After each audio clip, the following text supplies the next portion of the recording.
Halo adik-adik semua, bagaimana kabarnya? Kakak harap kita semua dalam keadaan sehat, baik jasmani maupun rohani. Pasti adik-adik semua tidak asing lagi dengan aplikasi yang dipakai dalam video ini.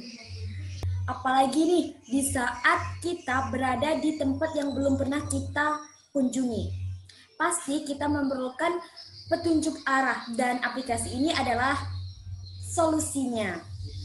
Jadi, nama aplikasi ini adalah Global Positioning System atau sering kita sebut dengan GPS. Nah, dalam GPS itu ternyata menggunakan salah satu teori fisika loh adik-adik. Yaps, teori relativitas. Nah, karena kita adalah seorang fisika, jadi sudah sewajibnya kita memahami teori relativitas.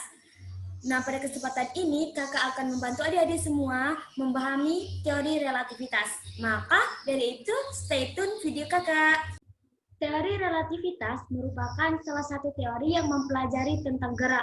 Nah, teori relativitas ini terdiri atas dua, yaitu teori relativitas khusus dan teori relativitas umum.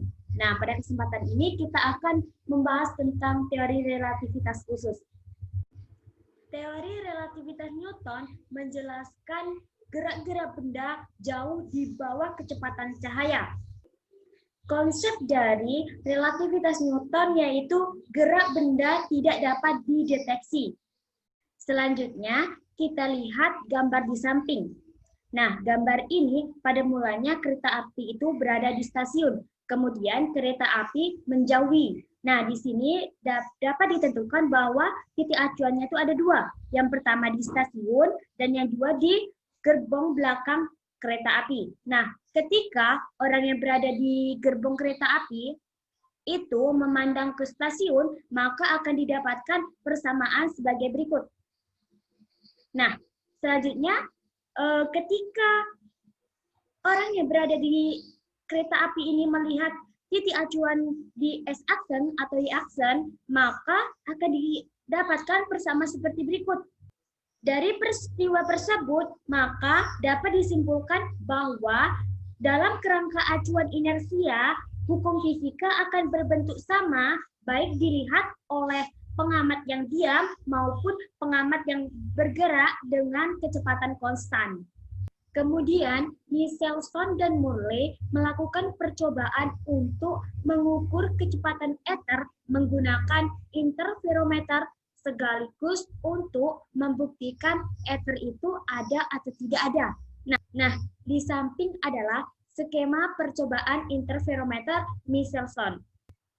Kesimpulan dari percobaan itu yaitu yang pertama, ether tidak ada. Yang kedua, cahaya merambat tanpa menggunakan medium. Yang ketiga, kecepatan cahaya sama besar dan tidak tergantung dari kerangka acuan.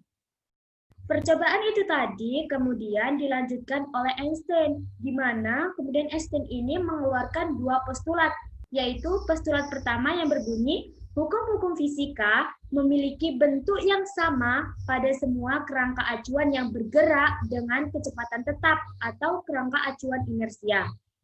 Postulat kedua berbunyi, cahaya merambat dalam ruang hampa dengan cepat rambat C sama dengan 3 kali 10⁸ meter per sekon, dan kelajuan cahaya tidak bergantung pada kelajuan sumber cahaya maupun kelajuan pengamatnya.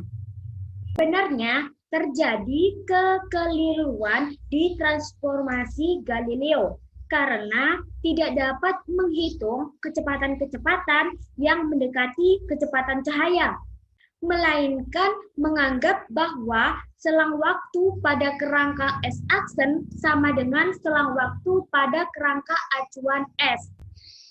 Untuk memasukkan konsep waktu tidak sama. Dengan menggunakan transformasi ini linear, maka hubungan transformasinya akan mengandung suatu pengali gamma yang disebut transformasi. Secara sistematis sebagai berikut. Albert Einstein membuktikan bahwa waktu adalah besaran relatif untuk sistem benda yang bergerak dengan kecepatan cahaya. Persamaannya dapat kita lihat sebagai berikut. Nah, kita ketahui bahwa gamma lebih besar dari 1. Akibatnya, delta T selalu lebih besar daripada C. Hal ini berarti selang waktu relativitas selalu lebih besar daripada selang waktu sejati. Nah, peristiwa itu tadi disebut dengan dilatasi waktu.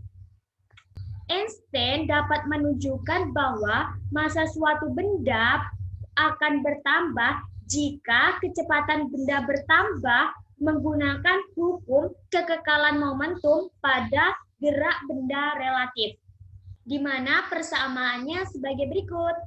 Kemudian tentang momentum relativitas. Benda yang bergerak dengan kecepatan relativitas memiliki massa benda yang tidak tetap. Yang kemudian Einstein menunjukkan persamaan momentum relativitas sebagai berikut. Yang terakhir tentang energi relativitas. Berdasarkan persamaan gerak relativitas, suhu benda yang massa diamnya m0 dan bergerak dengan kecepatan v akan memiliki energi kinetik sebagai berikut. Oke, sekian penjelasan dari kakak. Semoga dapat bermanfaat untuk kita semua. See you next video dan semangat belajar terus!